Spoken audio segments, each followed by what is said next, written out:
Hello. We're going to talk about 6 big moves made by the NLRB in mid-December 2017. The Republicans had a 3-member majority at that point. They lost that majority in the middle of December because the chairman's term expired. So during 1 week they put out these 6 big moves. First one was having to do with the election rule, the so-called ambush rule, the quickie election rule. And they just sent out a request for information. 3 questions. Should we keep the rule? Ha! You think so. Should we modify the rule or should we rescind the rule? Now, it's a rule, so it takes a long time to get that adopted, and they will have to wait until the Republicans get a majority sometime during 2018. So that'll be a long ways away. Now, micro units, PCC structurals was the case. The board had been holding that if a small unit of employees had a community of interest, then the burden would shift to the employer to show that a bigger unit had an overwhelming community of interest, which was almost impossible to prove.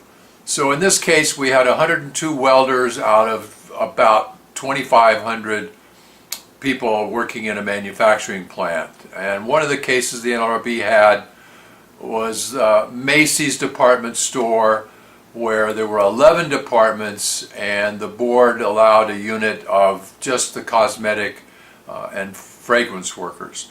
So now the rule has gone back to the old traditional community of interest analysis. Next we have joint employers. So when you've got, this is the high brand case, when you've got a subcontractor and a contractor, or you've got a franchisor and a franchisee, then the question is, are they both employers? Is this a joint employer situation? And the board had been holding that if one of the employers had the right to control working conditions, even if that right was never exercised, they were joint employers. The rule now is that there has to be an actual exercise of control over essential employment terms, and that control has to be direct and immediate, and it has to be more than just limited or routine. So employers like that. Next we have unilateral changes. This is the Raytheon case. If an employer makes a change, let's say they modify, every year they modify the health plan, they change the conditions, they increase the rates, decrease the rates, the employer must bargain about that or not. So the question is that a change or is that just doing what they've always done? The rule now with the Raytheon case is that if it's consistent with past changes, it's okay, because that's not a change, they're just doing what they've done before. And this is going to be okay even though the employer is actually exercising some discretion in making the non-change, okay? Now, a really big one is workplace rules or civility rules. This is the Boeing case, which involved a no-camera rule, and it overruled the Lutheran heritage case from back in 2004, which was saying that even if you had a facially neutral rule, it would be unlawful if employees could reasonably construe the language to prohibit protected activity.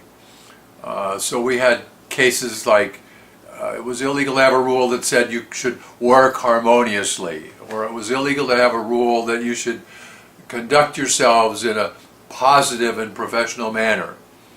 The board now is going to be using a balancing test, which will have its own element of unpredictability. They're going to look at the nature and extent of the potential impact on NLRA rights, and then balance that against the employer's legitimate justifications. That case is worth reading because it's long, it's somewhat complex. Lastly, the board dealt with settlement proposals. This is UPMC case.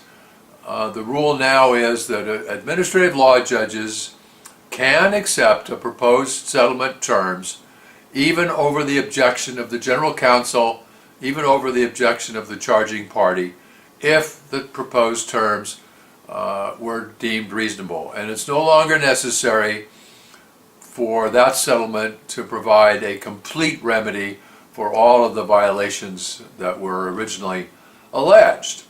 So those are the big six.